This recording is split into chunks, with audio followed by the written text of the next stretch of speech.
how to issue the sales invoices and how to create a customer account. So for that purpose, there's a new tab here which is called the sales tab. The first thing that we will do is create a new customer. So right now I've just created one, so I'll just take you to another one again. So it's a pretty simple one. There are two kinds of users. The first one is the registered business user, and the one an individual if you are selling it to them. Salutations and a couple of other details, customer name and details. And one main thing which is very required here is the PAN number is required here.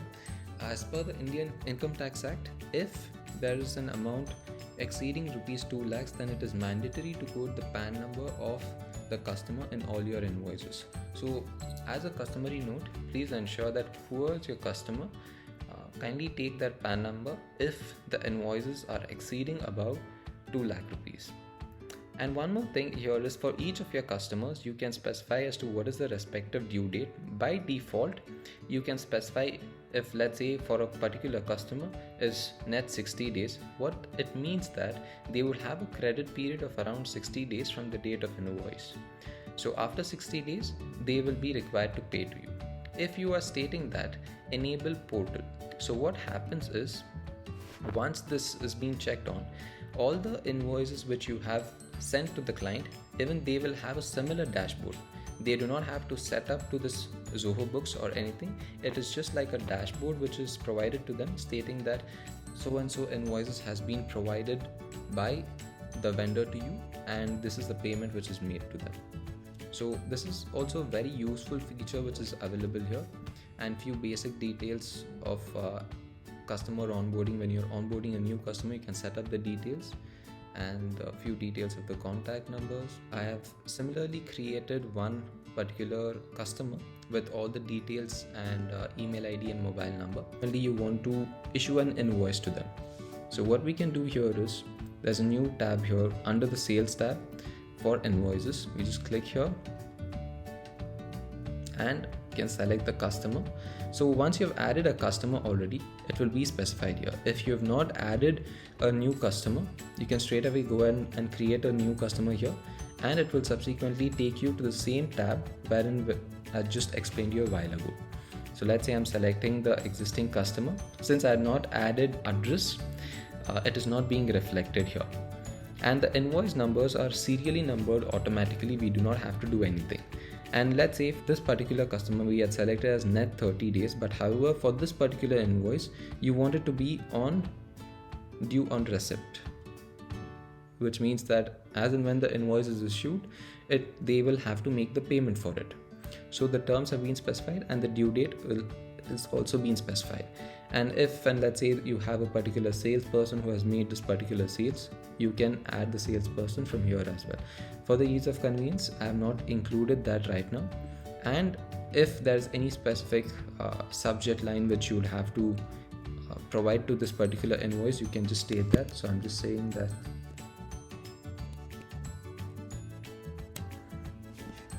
and the item details. So right now, if there's any particular product which you would want to particular product, so what we just do is add a new item here, and there are two categories here, goods as well as service. So any kind of product which you have, you can just select that. So I've just type as keyboard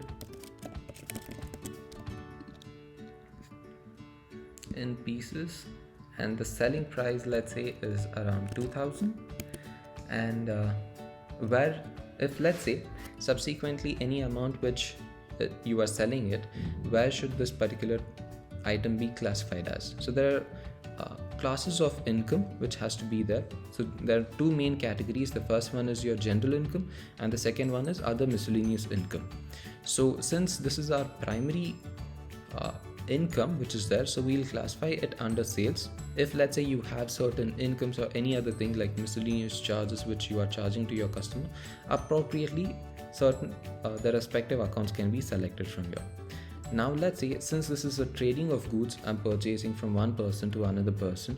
So if you are specifying that the cost of this particular keyboard, any amount which is there, you can specify it here. But there might be a possibility wherein you are purchasing a particular keyboard from multiple vendors and the cost is not visible, you cannot specify a standard cost rate. So in that case, we will just nullify this and save it. So let's say we put keyboard. Okay, keyboard is already here. You can specify the quantities and the rate. If you're providing any discount, you can just specify that. And TDS and TCS is not applicable to majority of the situations. TDS will be applicable only when you are making a payment to for all the purchases which you have made or the expenses. So in the current situation, it would not be applicable, or if it is applicable, you'll have to select a rate. Let's say there are around 25 to 30 transactions which has been specified under the Income Tax Act, and one of the examples is with respect to, let's say you're hiring a professional. So in that case, the relevant section would be 194J, professional fee, and 10% would be deducted. Since we are not dealing into services, so we will just nullify this. You'll cancel that. And if subsequently, if you have any notes, you can specify that. Terms and conditions, again, if you have any specific terms and conditions with regard to this particular invoice, you can specify that. But there might be a possibility that wherein you are dealing on a cash basis and you have already received the payment for it. So here we can just click on received payment and cash. And where do you want to deposit to? We'll just specify it as petty cash, which is there, and automatically in our books of accounts it would specify that okay, so and so amount has been received already. But let's say we have not received the payment and we are selling these particular goods on credit basis. So what we'll do is automatically at the time of adding a new customer, an email ID had been provided. So an email will go, once we click on save and send, an email will go to the respective email ID. Let's just do that. You'll just have to review it once as to all the details once, and let's click on send. So your invoice has been sent, and here we will get to know as to how many invoices we have sent to all the different vendors. And right now, let's say it is showing as due today, and subsequently the customer makes a payment to us but is not reflected in our books of accounts. So what we will do is I'll create one more invoice. Let's say it is the invoice has already been issued to a customer few days before, but the payment has not been received yet.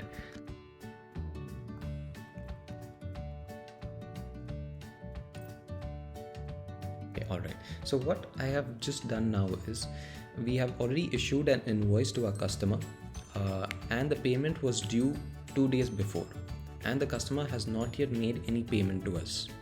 So one of the main feature is the receivables management, wherein we will have to constantly keep following up with our customers stating that hey customer, the payment was due today but you have still not yet provided to us this particular invoice. It is still due in XYZ days, but still we can send a reminder to them, which we don't want to send right now.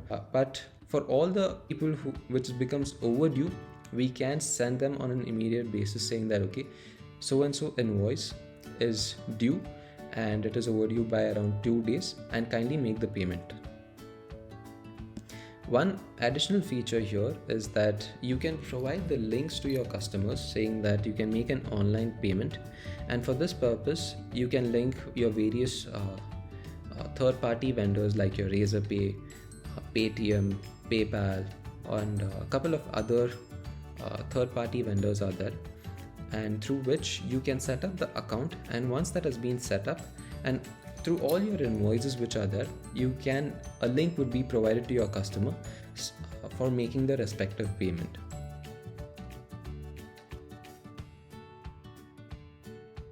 I'll let you know as to, let's say your customer has made the payment already. There are two modes of payment here. The first one is paid via cash, or the second transaction is wherein it has been paid via your bank. So now let's say this is overdue since 2 days. You have sent multiple reminders to the client, and let's say I'm sending one. I'll just show you as to how it will view. Let's say a reminder is sent.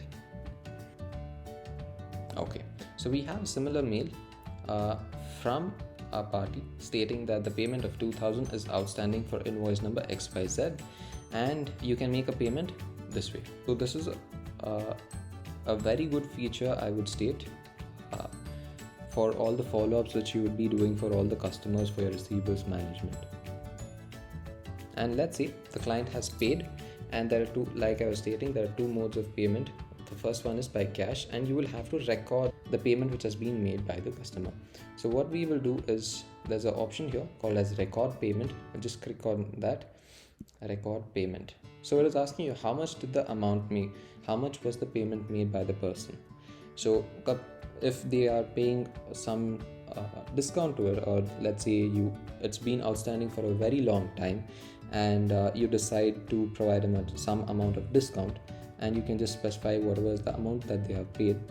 And majority of the times they do pay up on the same time, the exact amount, and assuming that in the current situation they have paid the exact amount, and that's what we've specified here. Whether TDS was deducted, right now we are selecting as no. The few basic details which is that payment date, how was it paid, via cash, and if it has been paid via cash, where do you want it to be reflected in your books of accounts. So there are right now by default it is petty cash as well as undeposited funds, so I'll just keep it into petty cash as well, and if you want any notes or reference, that can be provided. And once let's say even the cash payment has been done, you want to provide an intimation to the client that okay, I have received the cash. So again, you can send an email for a thank you receipt note, and it will go automatically to the customer saying that okay, hey, we have received the payment, thank you so much for it. So right now it is showing that initially it was showing as overdue, now it is shown as paid.